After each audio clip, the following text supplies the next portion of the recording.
za napad. Ne ide više ni tuži ga. Ne ide ni labud bliže, a? Ali ide, putuje, a? Ide, a? Prema njemu.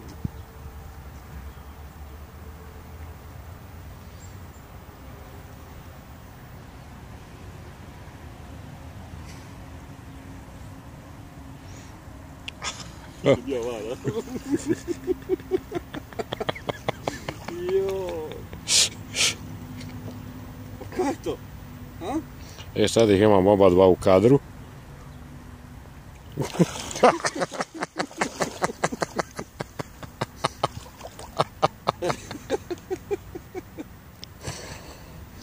Gledaj, bojite se kao. A kak te potero?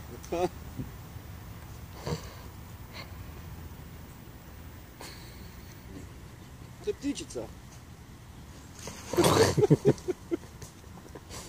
Zapulajat počeo iz daljine.